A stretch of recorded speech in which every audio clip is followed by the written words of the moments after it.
ప్రజల దేవుని యొక్క గొప్ప ఘనమైన నామములో అందరికీ ప్రభు పేరిట శుభాభివందనములు తెలియజేసుకుంటున్నాను. ఈ దినం దేవుడు మనకిచ్చినటువంటి ఒక నూతనమైనటువంటి గొప్ప వాగ్దానం. అది 119వ అధ్యాయము అలాగే 111వ లేఖనం.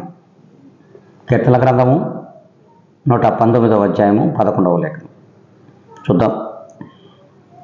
విమర్శకులను నేను ద్వేషించుచున్నాను. దేవుడు తన యొక్క వాగ్దానమును మనందరికీ కూడా ఈ దినం వినిపించుచున్నాడు. ద్విమనస్కులు, రెండు మనసులు కలిగినటువంటి మనుషులను దేవుడు ద్వేషించుచున్నాడు.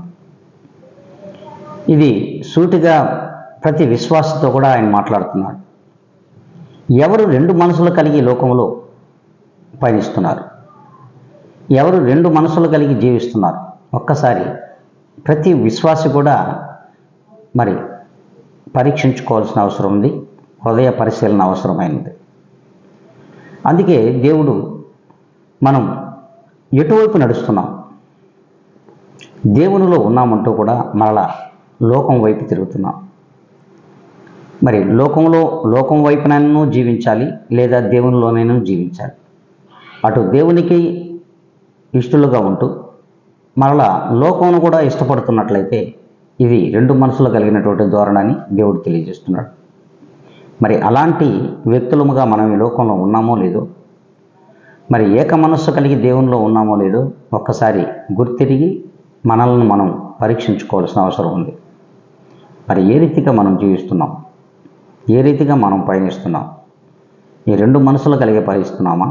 మరి ఏక మనసు కలిగి ఏకదేవుడైన ప్రభువైన యేసుక్రీస్తు యందు నిలకడ కలిగి జీవిస్తున్నామో మనల్ని మనం పరీక్షించుకున్న ఇలా మరి ఆ రీతిగా ఎటు పయనించాలో ఒక్కసారి మీరందరూ కూడా జ్ఞాపకం చేసుకోవాలని ప్రభు పేరిట మనవి చేసుకుంటున్నాను. మరి ఏక మనస్సు కలిగి దేవుని యందు నిలకడ కలిగి దేవునిలో స్థిరమైనటువంటి వాసం కలిగి ఎవరైతే జీవిస్తారో వారు ఏక మనస్సు కలిగిన దేవునికి ఏకరీతిగా జీవిస్తారు.